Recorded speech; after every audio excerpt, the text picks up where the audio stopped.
یہ دل توڑنا تو ایک عام سی بات ہو گئی، مگر میں کہتا ہوں بے شک وہ ہر چیز توڑ دو جو انسان نے بنائی، مگر کبھی کسی کا دل نہ توڑنا، کیونکہ اسے خود اللہ نے بنایا۔ کبھی کسی کا دل توڑ کر آپ کبھی خوشی حاصل نہیں کر سکتے، یاد رکھنا اس بات کو۔ آپ کبھی بھی کسی کے جذباتوں کے ساتھ کھیل کے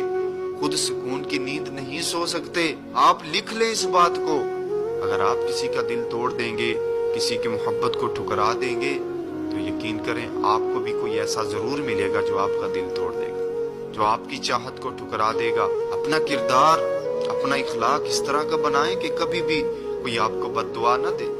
ورنہ آپ کی عبادتیں، آپ کی نیکیاں سب ضائع ہو جائیں گی۔ ایسا کبھی نہ کرنا کہ آپ کی وجہ سے رات کو کوئی سو نہ پائے، کبھی ایسا نہ کرنا کہ آپ کی وجہ سے کسی کی آنکھوں میں آنسو آئیں، کبھی ایسا نہ کرنا کہ کسی کے دل میں، کسی کے لبوں پہ یہ الفاظ ہوں کہ ہر سانس کا، ہر خواب کا،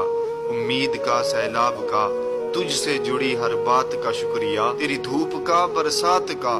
تھاما جسے اس ہاتھ کا، اچھے برے حالات کا شکریہ۔ اور دور جانے پہ تیرے پاس آتا تھا میں، روٹھ جانے پہ تیرے سر جھکاتا تھا میں۔ او یار، کبھی ایسا نہ کرنا کہ آپ کی وجہ سے کوئی روئے، کبھی ایسا نہ کرنا کہ آپ کو کوئی بد دعائیں دے دے کے رات کو سوئے، جو آپ کی دی ہوئی تکلیفوں کی وجہ سے رات کو سو ہی نہ پائے نا، تو سمجھ لیں کہ اس کا فیصلہ اللہ کی بارگاہ میں چلا گیا۔ پھر اللہ تبارک و تعالیٰ بڑے سچے فیصلے کرتا ہے، پھر آپ کے ساتھ بھی وہی ہوگا جو آپ نے اس کے ساتھ کیا۔